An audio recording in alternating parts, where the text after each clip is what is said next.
Primeira pergunta. O senhor disse que a aula coletiva é ineficiente, inútil e imprestável para que haja ensino e aprendizagem. Não será um exagero? Os grandes nomes das ciências não vieram das escolas de aula coletiva? Não há exagero. Reconheço que, geralmente, as pessoas ficam na dúvida por três motivos. O primeiro é uma rápida avaliação que o ouvinte faz de si. Diz então: fui aluno de aula coletiva, tenho meus diplomas, exerço minha profissão e com isso ganho minha vida. Como é que nada aprendi em aula coletiva? O segundo motivo de dúvida vem dos próprios professores, que afinal eram 59 milhões em 1997, segundo a Unesco. A porcentagem dos professores que está de acordo com a nossa conclusão deve se aproximar do zero. A maioria acredita que está cumprindo sua missão, até porque é uma forma de sentir-se bem e esquivar-se da frustração.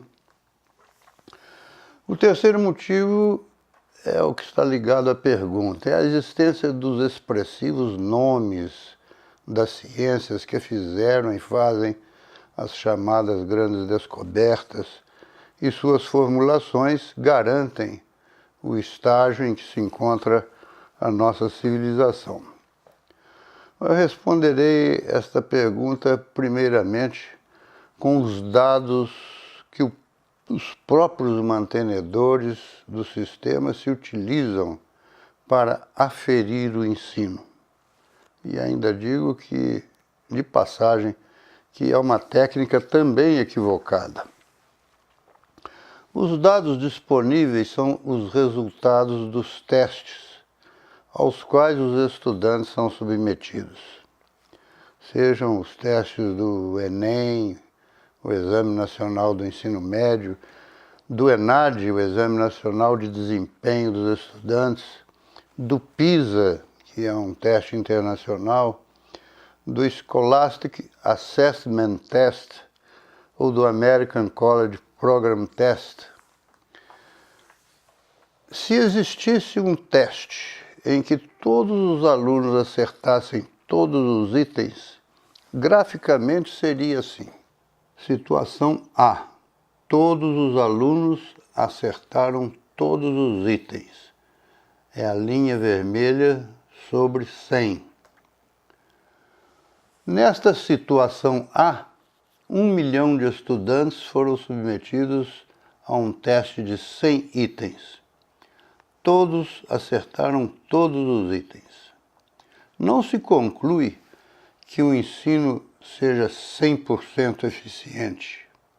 A primeira afirmação que se faz é que o teste foi muito fácil, ou então que houve fraude, isto é, os testandos já sabiam as respostas certas. Vejamos agora a situação B. 1 milhão de estudantes foram submetidos a um teste de 100 itens. Todos erraram todos os itens. É a linha vermelha sobre 0. Não se conclui que o ensino seja totalmente ineficiente. A primeira afirmação que se faz é que o teste foi muito difícil. Então, os construtores de testes elaboram um instrumento em que há itens fáceis, difíceis e outros nem tão fáceis, nem tão difíceis. É possível construir o polígono de frequências assim. Regularizando o polígono de frequências, chega-se à curva normal ou de Gauss, porque os itens estão baseados nos seus graus de dificuldade, que ao longo do tempo foram empiricamente determinados. Os construtores de testes sabem muito bem como construir testes e possui um banco de dados com a probabilidade de acerto de cada tipo de item e podem até manipular a configuração resultado dos testes, se quiserem. Sabem também que a característica técnica de um bom teste é a geração da curva normal mesocúrtica, pois que assim o instrumento tem o maior poder de discriminação entre os testandos. Olhando para a curva normal como expressão efeito do ensino, conclui-se que quem possa ter aprendido efetivamente é o estudante que esteja na ponta direita de quem olha para a curva. Digamos que os estudantes que possam ter aprendido efetivamente sejam aqueles que estejam acima de 2,58 desvios padrões da curva normal padronizada, para não sermos muito rigorosos. Isso representa 0,5% do total. Ora, 0,5% como sucesso de um empreendimento deliberado é muito pouco. Imagine se você tivesse uma fábrica de parafuso, prego, automóvel, computador, avião, navio, sapato, etc. E que você só conseguisse fabricar 0,5% de produtos perfeitos. Era falência imediata. Sei que os pedagogos não gostam de comparar seus assuntos com processos industriais e dizem que as pessoas não são coisas. Mas a questão é o empreendimento, não são as coisas nem as pessoas. Imagine um médico que só conseguisse acertar 0,5% de seus diagnósticos. Um advogado que só conseguisse 0,5% de suas causas bem-sucedidas. Um engenheiro que só conseguisse 0,5% de suas obras que permanecessem de pé. Ou imagine um maestro que só conseguisse terminar 0,5% de seus concertos. Então, a própria aferição do ensino empreendida pelo próprio sistema mostra e demonstra que o método do sistema é ineficiente. Os 49,5% que estão acima da média não são resultados de sucesso. São resultados de deficiência que se somam aos 50% dos resultados que estão abaixo da média. E é esta deficiência que se acumula através dos tempos. Repito que o procedimento de aferição é também equivocado, mas isso é outro detalhe. Aqui vamos considerá-lo como válido, pois é o próprio sistema que o adota. Geralmente, damos importância ao sucesso. Fazemos estatísticas do sucesso, premiamos o sucesso, condecoramos o sucesso e não fazemos estatísticas da deficiência. A deficiência é sempre escondida. No Rio de Janeiro, há um colégio tradicional famoso e no seu site da internet destacam-se 9 pessoas que se tornaram personalidades famosas e importantes. Como quem diz, foi aqui que eles aprenderam. Nós construímos o sucesso. Pergunto, e os milhares de alunos que passaram pelo mesmo colégio e não conseguiram ser famosos e importantes? São os mais ou menos que ainda pegam uma carona no sucesso alheio, dizendo, eu também estudei lá. Estudou, mas não ficou famoso e importante. Existe uma, diria, estatística sonegada.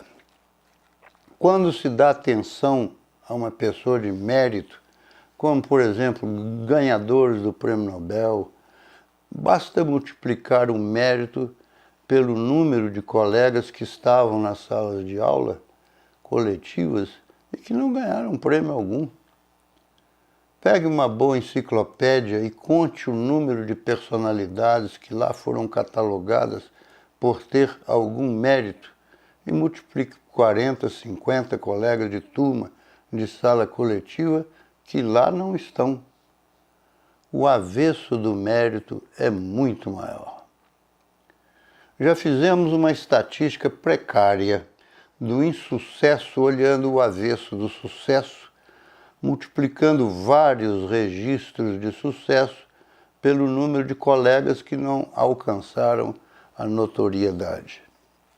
Suspeitamos de que o sucesso nunca atingiu 1% da população mundial. Para mim, é muito estranho manter um sistema que responde apenas por 0,5% de sucesso. Entendo até que este 0,5% nem é fruto do ensino teoricamente deliberado. São pessoas que aprendem apesar da escola. Como são poucos, a explicação mais rigorosa só seria obtida pelo estudo de caso a caso, mas tudo indica que não é o sistema de aula coletiva que está produzindo essas pessoas. Há um livro interessante sobre a investigação do sucesso que procura causas mais plausíveis do que as afirmações do senso comum. O livro é de Malcolm Gladwell e chama-se Fora de Série. No capítulo 2, intitulado A Regra das 10.000 Horas, o autor investiga a trajetória de Bill Gates como um homem de sucesso. Na sua investigação, o autor descobriu que Bill Gates passou muito tempo estudando por sua iniciativa os mistérios da informática em grandes computadores que ficavam ociosos de madrugada. Ele acordava cedo, durante a madrugada, e ia trabalhar nesses computadores, e quando ele foi abandonar a universidade para fazer o seu empreendimento, havia mais de 10.000 horas de dedicação intensa àqueles estudos. Não foi na sala de aula coletiva que ele aprendeu. Então, voltando à pergunta, os grandes nomes das ciências não vieram das escolas de aula coletiva? Podem ter vindo, porque ir à escola tornou-se um ritual obrigatório. As pessoas vão às escolas e, em alguns países, ir à escola chega a ser obrigação constitucional. A escola para todos tem sido uma bandeira de todos os governantes. A grande meta é que todos devam ir à escola ou que deva haver escola para todos, acreditando-se que, indo à escola, as pessoas aprenderão com sucesso. Entretanto, não é o que a aferição do ensino tem mostrado. Pelo contrário, os resultados mostram que o sucesso está na faixa do aleatório, do casual, isto é, daquilo que acontece por obra do acaso. A aula coletiva não produz o acaso do sucesso. A aula coletiva produz a certeza do insucesso. Segunda pergunta. Concordo que o ensino tutorial seja eficiente, mas é inviável. É impossível haver um tutor para cada aluno. Não estou convencido sobre a ineficiência da aula coletiva, mas se ela fosse extinta, o que ficaria no seu lugar? O que ficará no lugar da aula coletiva será o ensino individualizado programado que há mais de meio século foi proposto por Burrus Frederic Skinner em sua obra Tecnologia do Ensino. O ensino individualizado programado é realizado por equipamentos, máquinas de ensinar e aprender. As máquinas individuais programadas conseguem fazer o que o professor não consegue: reforçar imediatamente as respostas dos estudantes. Com alta probabilidade, o estudante que cumpre um programa bem elaborado aprende. Então, o professor que perdia tempo dando aulas coletivas passa a ter o tempo disponível para fazer o que a máquina não pode fazer, isto é, atender tutorialmente quem já aprendeu.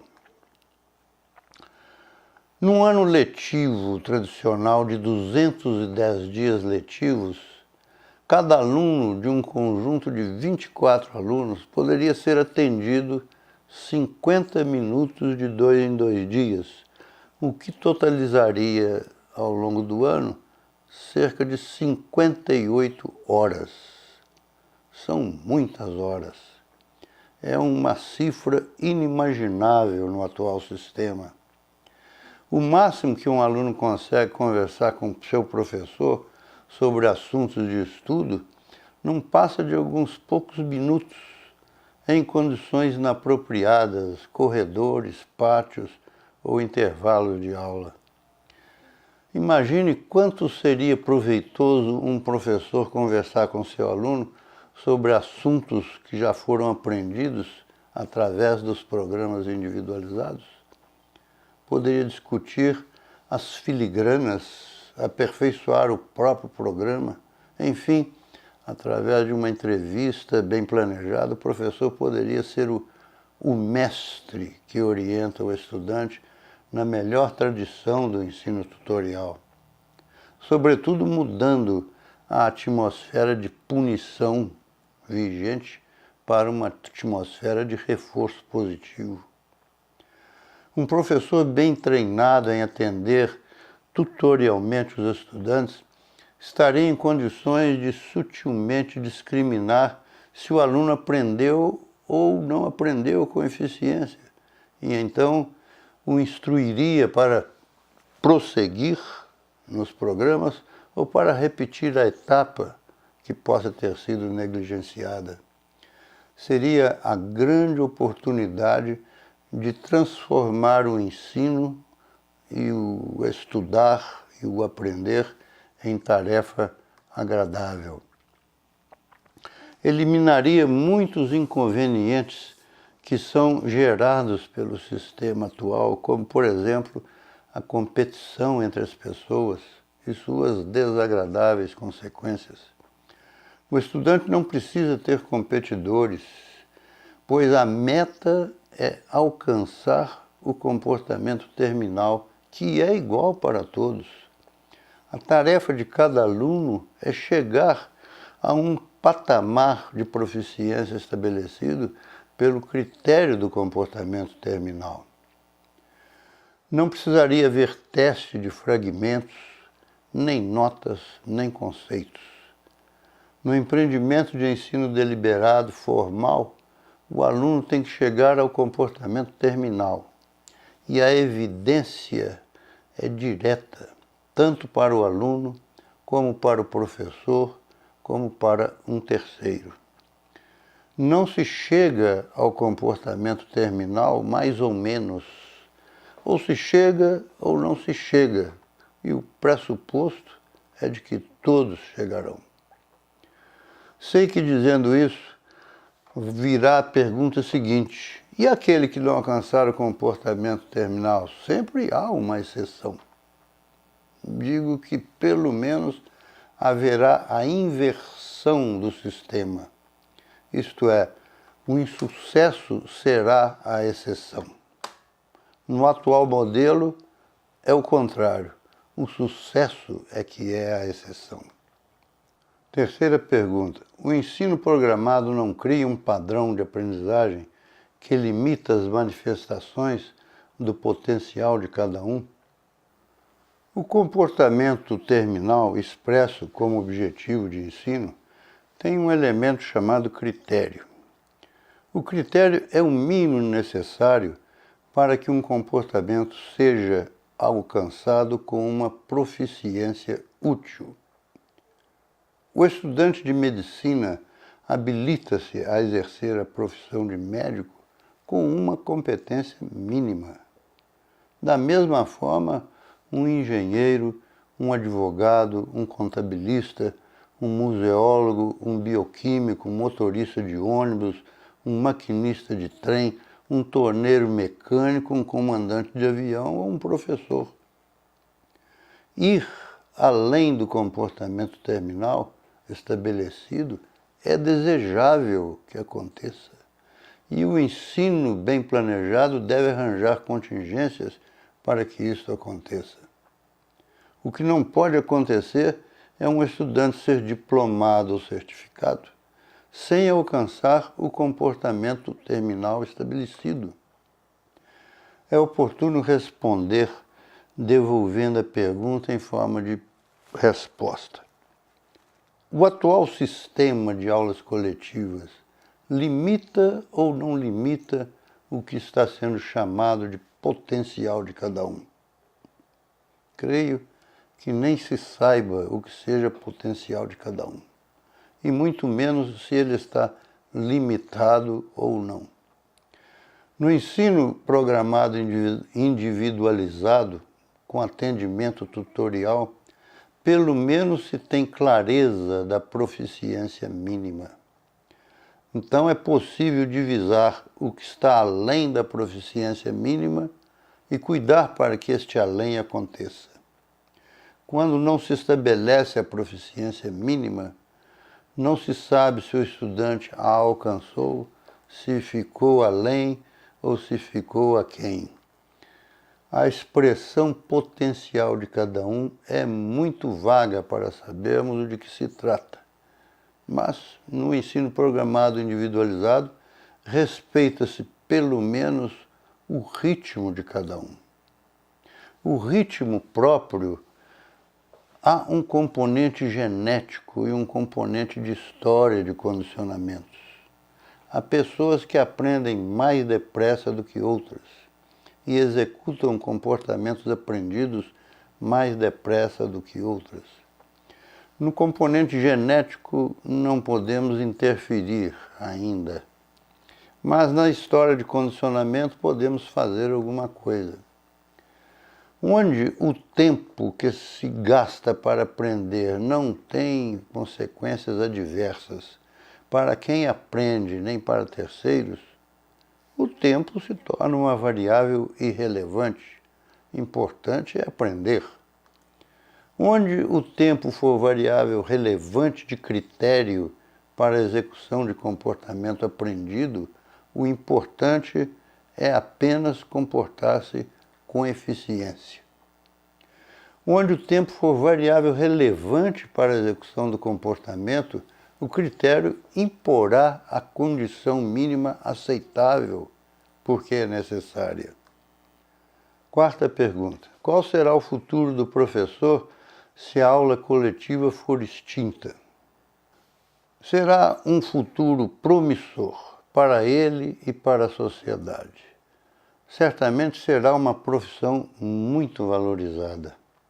Se a aula coletiva for extinta, o professor fará o que a máquina não pode fazer, isto é, atender tutorialmente os estudantes.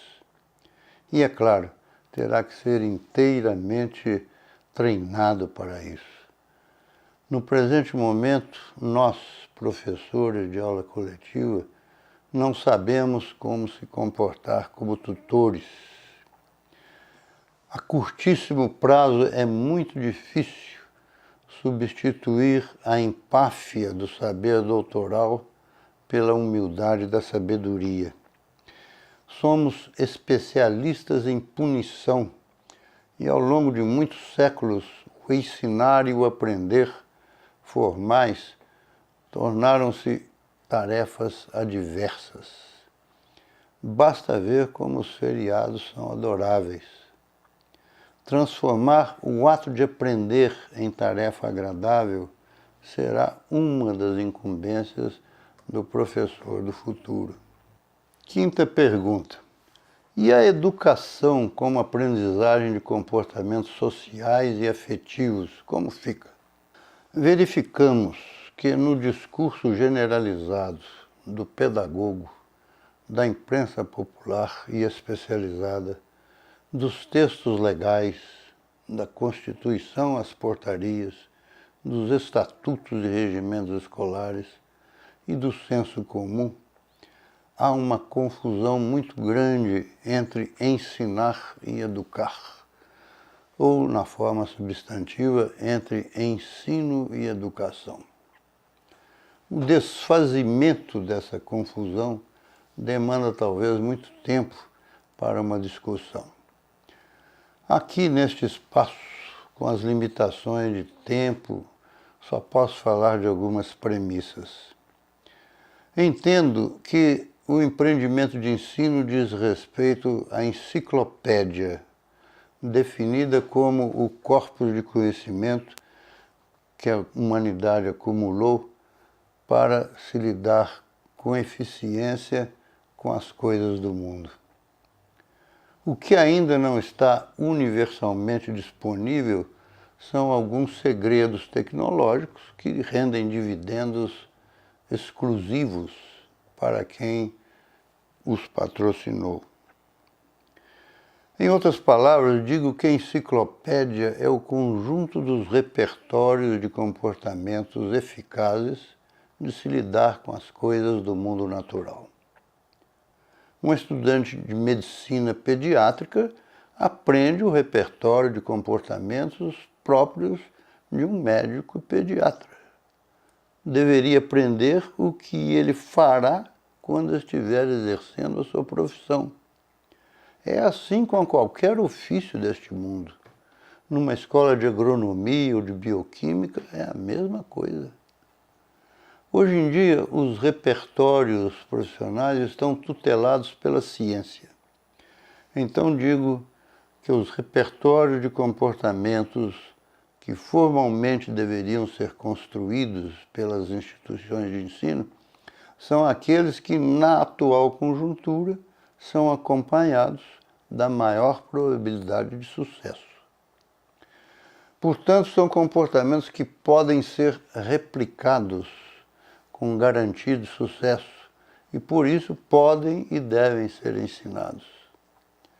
Num curso de química, por exemplo, não mais se ensina alquimia, porquanto os protocolos da alquimia não obtiveram sucesso. Nas escolas de medicina, a teoria dos humores transformou-se apenas em história. Com a física de Aristóteles, não se coloca um satélite artificial em órbita. Agora, a educação rege-se pela ideologia.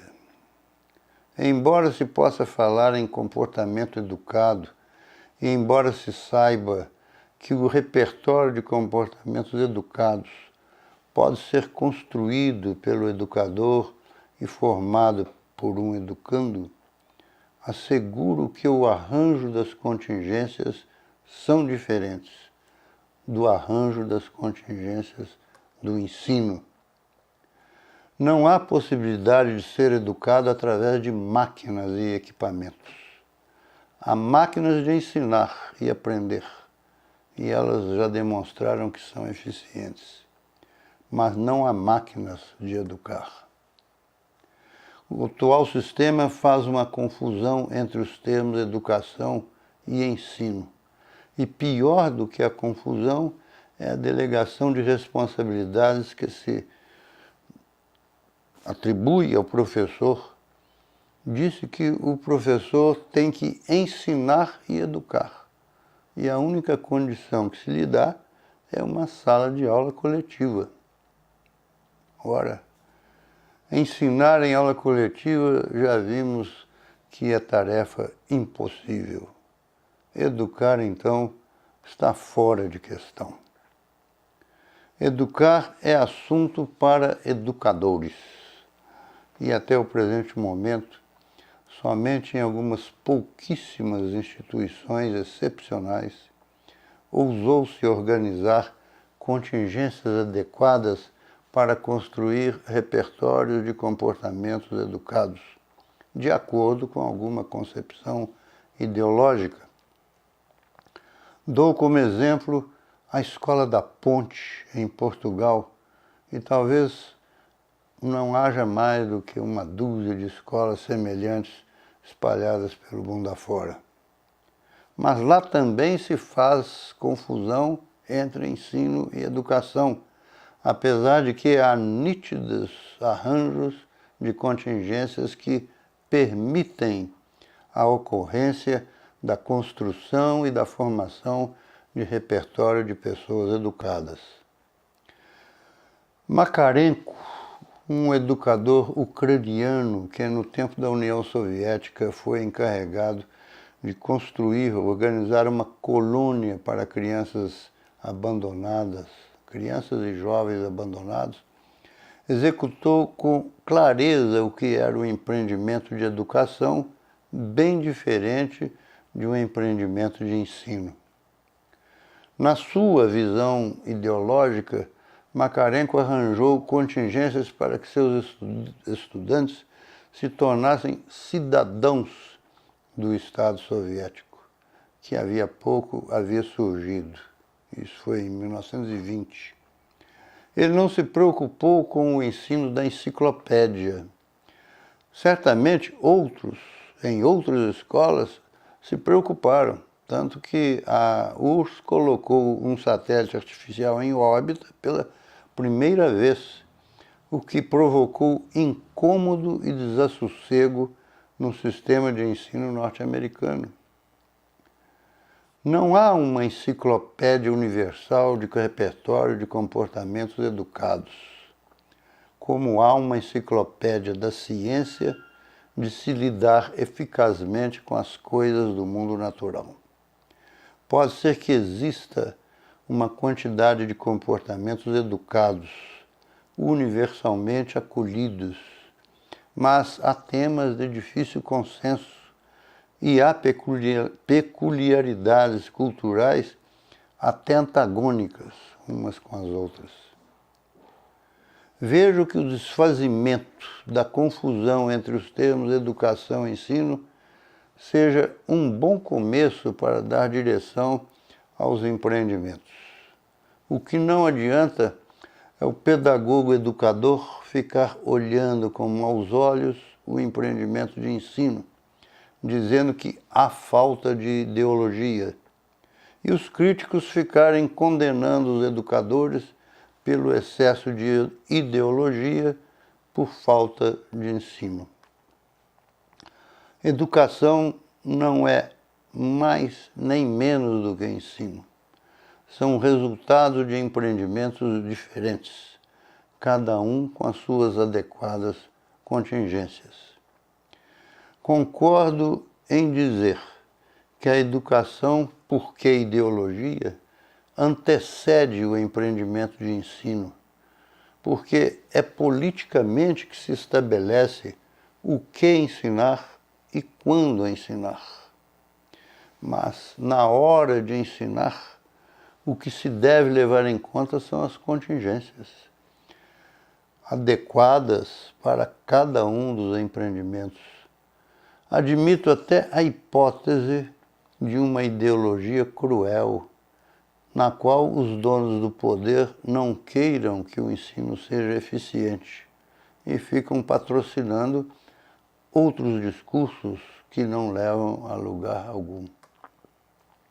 Mas, na hora de como ensinar, o que se deve levar em conta é o arranjo das contingências adequadas para que o ensino seja efetivo.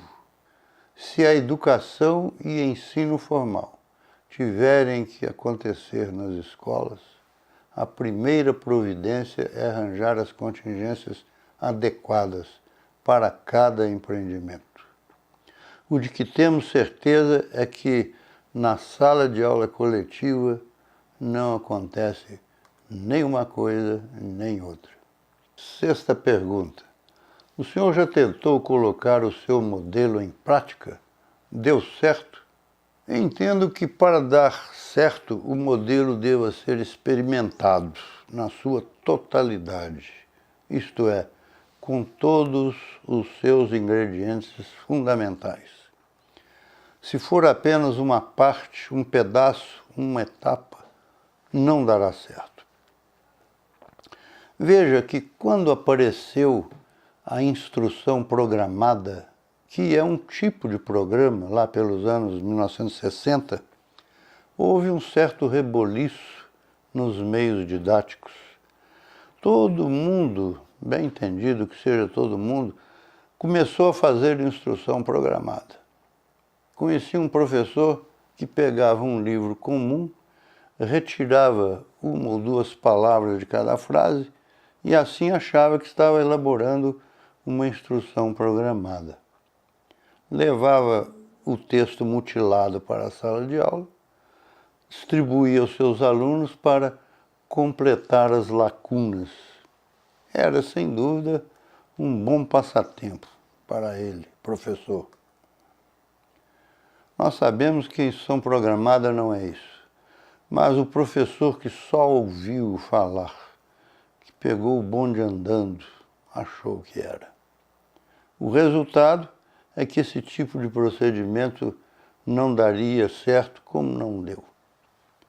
Então, fica mais fácil condenar, desacreditar a teoria que supostamente tenha gerado a prática equivocada. Houve, no entanto, empreendimentos que acusaram algum sucesso. O PSI, Personalized System of Instruction, idealizado pelo professor Fred Keller, foi utilizado no curso de psicologia quando a Universidade de Brasília foi inaugurada. Deu mais certo do que as aulas coletivas, embora o modelo não tenha permanecido e, pelo contrário, tenha incorporado muitos vícios no sistema vigente. Ainda há pessoas vivas daquele tempo que podem testemunhar com detalhes como tudo acontecia. O emérito professor João Cláudio Todorov é um deles. Skinner e Holland construíram um programa para ensinar definições e conceitos de análise do comportamento que foi testado na Universidade de Harvard. Deu muito certo. Para quem quiser aprender, a obra está disponível. É pegar e fazer. Garanto que quem fizer, aprenderá. E se tiver um atendimento tutorial ou quase tutorial sobre os assuntos, aprenderá muito mais do que o mínimo abordado pelo programa. Posso citar o empreendimento da doutora Adélia Maria Santos Teixeira, que organizou uma escola infantil em Belo Horizonte. Ela escreveu um livro depoimento de toda a história da escola, que se chama Análise de Contingências em Programação de Ensino Infantil. Foi publicado pela EZTEC em 2006. O ensino era tutorial e os resultados foram de amplo sucesso. Evidentemente, o modelo de ensino programado individualizado não se transformou em modelo padrão e, isoladamente, apenas como uma técnica, não resolve o problema. Cito também como exemplo um modelo que não é exatamente o que pensamos, mas contém ingredientes comuns e, tanto quanto sei, dá certo. O método Kumon. Consta que seu idealizador foi um pai japonês preocupado com o aprendizado de seu filho em aulas coletivas. Ele planejou algo parecido com o que chamamos de programa individualizado. E deu certo. Hoje, o método está divulgado por todo mundo e funciona como uma franquia. Todo procedimento didático que se intitula um aperfeiçoamento pode ter sido até experimentado em tese de doutorado, mas quando levado para a sala de aula coletiva, fracassa.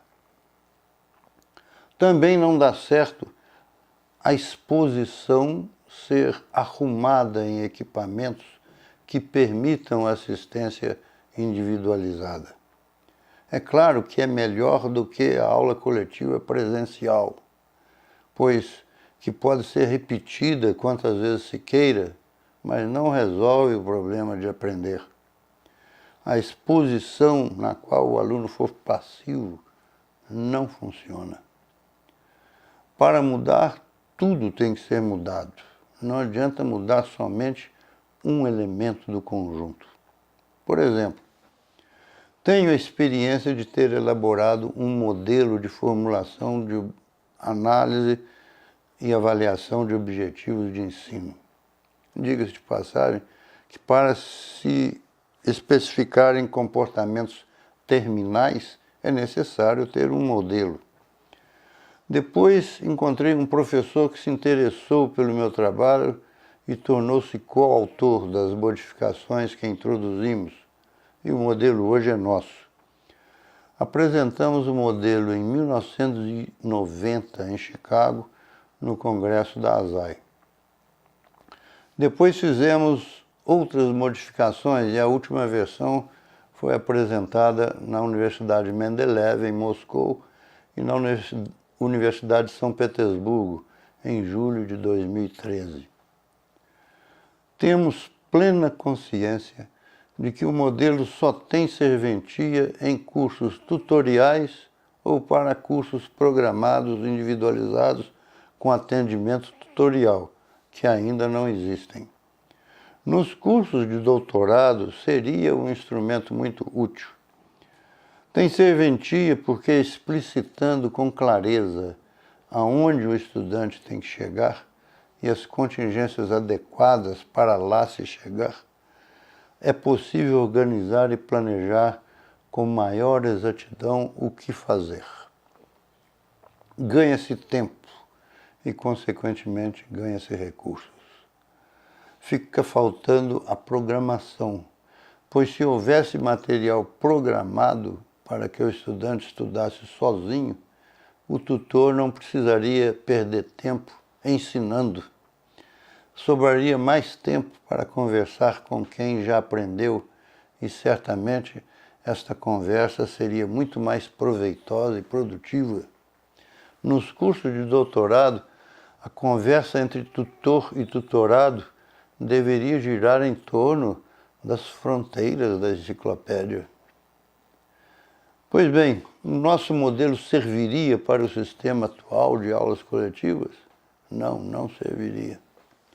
Pelo contrário, é até desaconselhável que se queira formular objetivos de maneira precisa em cursos que se desenvolvem em aulas coletivas. Objetivos de ensino em cursos que ocorrem em aulas coletivas são os que estão escritos nos planos de curso, isto é, uma formulação que nem o professor nem os alunos dão importância a eles. É mera burocracia cumprida pelo professor que tem que preencher um campo onde está escrito objetivo, 2 pontos.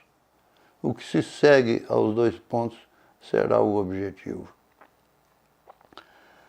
Que não se trata de nenhum comportamento terminal que deveria ser alcançado com seus passos intermediários é o que está escrito nos planos de curso. Pode-se perguntar, mas o modelo de formulação de objetivos não é um aperfeiçoamento? É, mas só serve para cursos organizados com outros ingredientes. No atual sistema, o modelo só traria desavenças e complicações, pois da parte do professor ele não tem recursos para fazer com que os alunos alcancem os objetivos terminais. Da parte dos alunos, pode ser que uma minoria comece a reclamar, e reclamação de aluno é sempre administrativamente desagradável, além de contrariar a maioria que simplesmente quer obter o diploma. Já se tornou máxima entre a mediocridade que é na prática que se aprende. A escola somente dá o diploma. Lembro-me de um professor peruano que visitou nosso estande no Congresso de Chicago. Ele examinou o modelo e comentou: "Isto é muito perigoso, causa confusões." Há especialistas em didática que, por exemplo, desenvolvem técnicas adequadas para ser um bom expositor em aulas coletivas e conseguem êxito. Há aulas coletivas agradabilíssimas quando o professor é um especialista em falar para uma plateia. Dizem que ele consegue prender a atenção dos ouvintes. O que ele não consegue é ensinar. É como um espetáculo de mágica, com um bom mágico. Ficamos admirados, mas não descobrimos como se faz a mágica e muito menos como poderíamos fazer a mágica. Certa ocasião, ouvi de um cidadão que fora aluno de um professor famoso de sociologia de uma universidade de São Paulo. Ele contou que o professor entrara na sala e, por um motivo ou por outro, um aluno, ironicamente, sugeriu que, no lugar de dar aula sobre o assunto em pauta, desse uma aula sobre o botão das roupas. Então, de improviso, o professor deu uma aula espetacular sobre botão de roupas. Guardei essa pequena história com as exatas palavras de quem a contou. E chama atenção para o adjetivo espetacular. Acreditei que deva ter sido um espetáculo. Mas o contador da história não aprendeu nada sobre botão de roupas. Ele só se lembra do espetáculo da aula espetacular. Mas voltando à pergunta inicial, o senhor já tentou colocar o seu modelo em prática? Deu certo? Se for o modelo que extingue a aula coletiva, respondo não. Eu nunca coloquei o modelo em prática, que por sinal nem posso dizer que seja meu.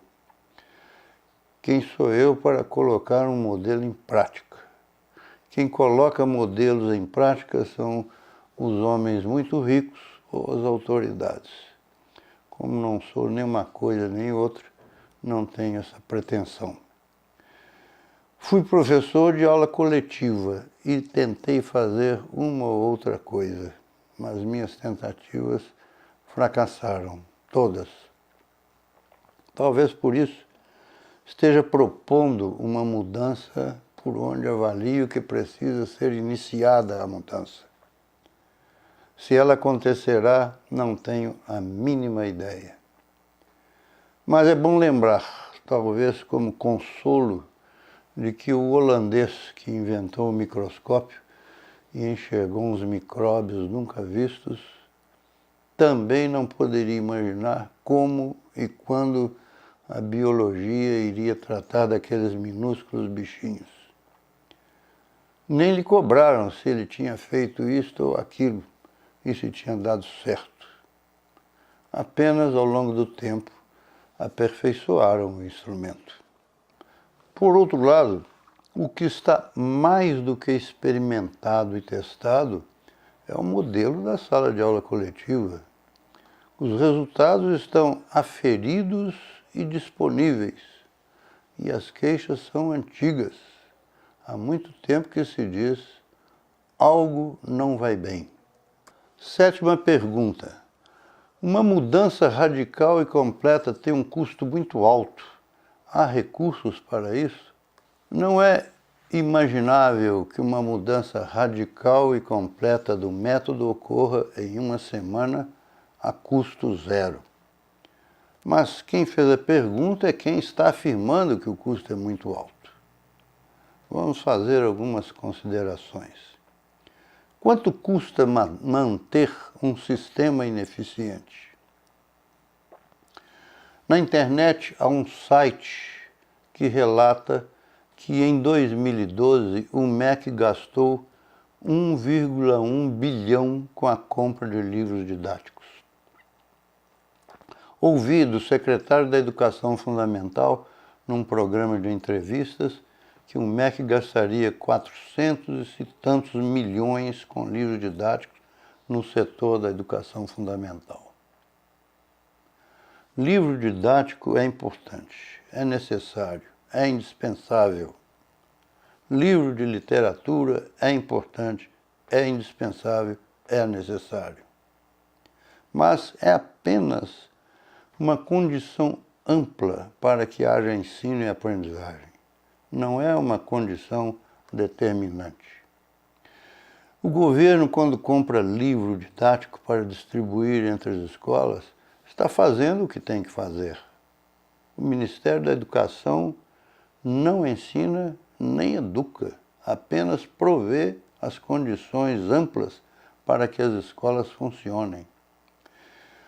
Houve uma época em que a COUTED, Comissão do Livro Técnico e Didático, organizava uma biblioteca para as escolas.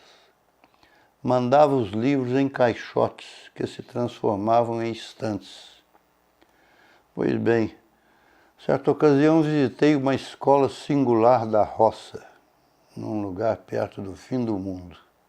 Lá estava a biblioteca da COUTED. Os livros novinhos em folha, tal como chegaram.